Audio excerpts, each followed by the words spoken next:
وعن زر ابن حبیش قال سألت ابی ابن کعب فقلت ان اخاک ابن مسعود یقول من یکم الحول یصب لیلۃ القدر۔ زر بن حبیش کہتے ہیں کہ میں نے ابی بن کعب سے یہ پوچھا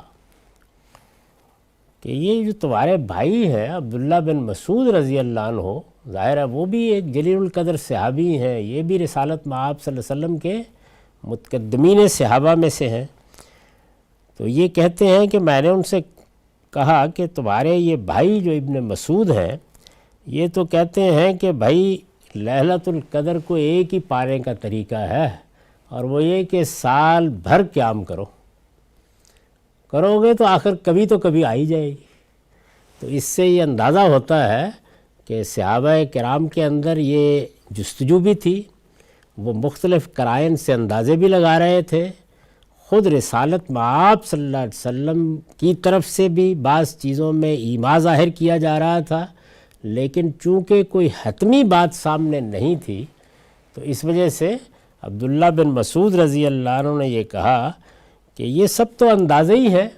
اس لیے اگر کوئی یقینی صورتحال میں جانا ہے تو ایک ہی طریقہ ہے، اور وہ یہ ہے کہ من یکم الحول، پورا سال قیام کرو، یعنی رات میں اللہ تعالیٰ کے حضور میں کھڑے ہو کر دعائیں کرو، مناجات کرو، یصب لیلۃ القدر۔ تو اگر کسی آدمی نے یہ کر لیا تو وہ پا ہی لے گا، یصب لیلۃ القدر۔ فقال رحمہ اللہ، تو جب یہ ابی بن کعب کو یہ بات بتائی گئی تو انہوں نے کہا کہ اللہ تعالیٰ عبداللہ بن مسعود پر رحم کرے، اراد لا یتکل الناس، انہوں نے اصل میں یہ خیال کیا ہے کہ لوگ کوئی ایک رات قیاس کر کے، کوئی دوسری کر کے، کوئی تیسری کر کے اپنے آپ کو بس فارغ کر کے نہ بیٹھ جائیں۔ یہ اوپر ہم دیکھ رہے ہیں نا کہ کچھ قرائن جو ہیں وہ 21 کے ہیں، اس میں ایک واقعہ بیان کیا گیا ہے، کچھ آگے دیکھا جائے گا کہ 27 کے ہیں، بلکہ یہاں بھی بیان ہوگا۔ اسی طرح سے آخری 10 راتیں یا آخری 7 راتیں یا طاق راتیں، تو انہیں یہ خیال ہوا، یہ کہتے ہیں کہ انہیں یہ خیال ہوا کہ لوگ بس عبادت، ریاضت، دعا، مناجات انہی راتوں میں محدود کر کے بیٹھ جائیں گے، تو انہوں نے کہا کہ ان کو ترغیب دی جائے کہ اللہ تعالیٰ کی بارگاہ میں کھڑے ہونے کی سعادت حاصل کرو، سارا سال ہی کوشش کیا کرو۔ انہو قد علم انہ فی رمضان، تو وہ کہتے ہیں کہ ارادہ اللہ یتکل الناس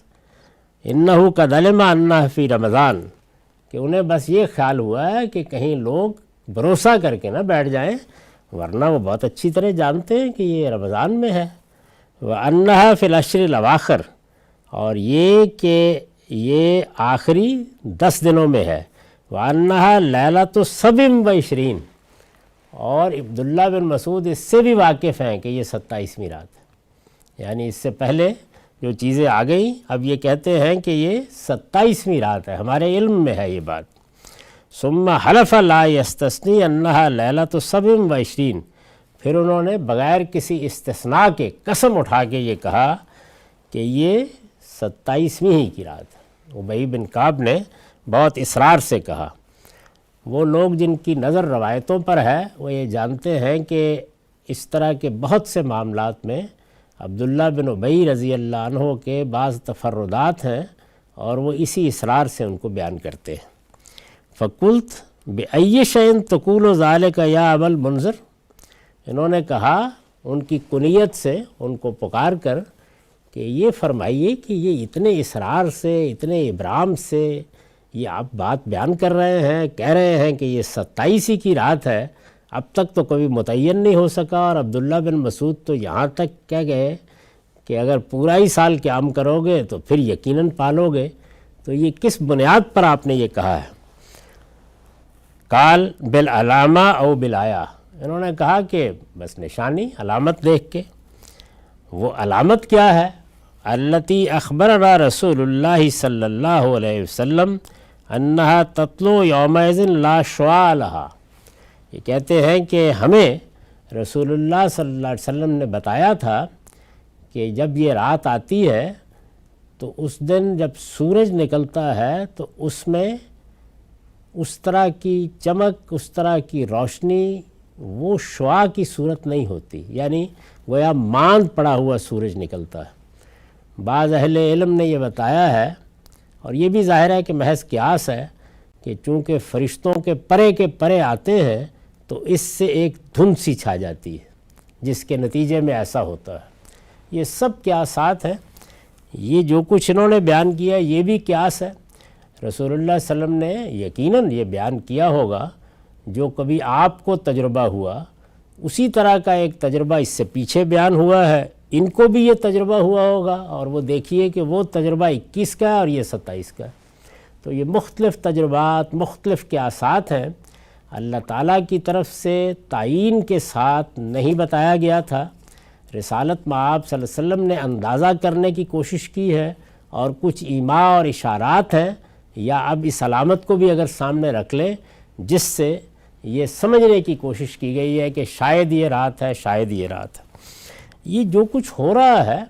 میرے نزدیک یہ بڑا پسندیدہ ہے، یعنی اس میں کوئی تعجب نہیں ہونا چاہیے۔ اللہ تعالیٰ نے اپنے بندوں کے لیے ایک اطلاع اپنی کتاب میں نازل فرما دی، اب بندے اپنا طریقے کے بعد اس چیز کو تلاش کر رہے ہیں۔ یعنی خود سوچئے کہ جس وقت آپ کسی محبوب چیز کی جستجو میں، اس کی تلاش میں، اس کے پیچھے سرگرداں ہوتے ہیں، تو اس میں ابدیت کا کیسا غیر معمولی اظہار ہوتا ہے، پروردگار عالم کی رحمتوں اور شفقتوں کے لیے کیسی تمنا اور طلب ظاہر ہوتی ہے۔ تو یہ سب چیزیں نمایاں ہو رہی ہیں، لیکن انسانوں کے اذواق مختلف ہیں، تو اس لیے وہ تعین کی کوشش کر رہے ہیں مختلف اشاروں سے، مختلف طریقوں سے۔ یہ سب روایتیں یہی بات بتا رہی ہیں۔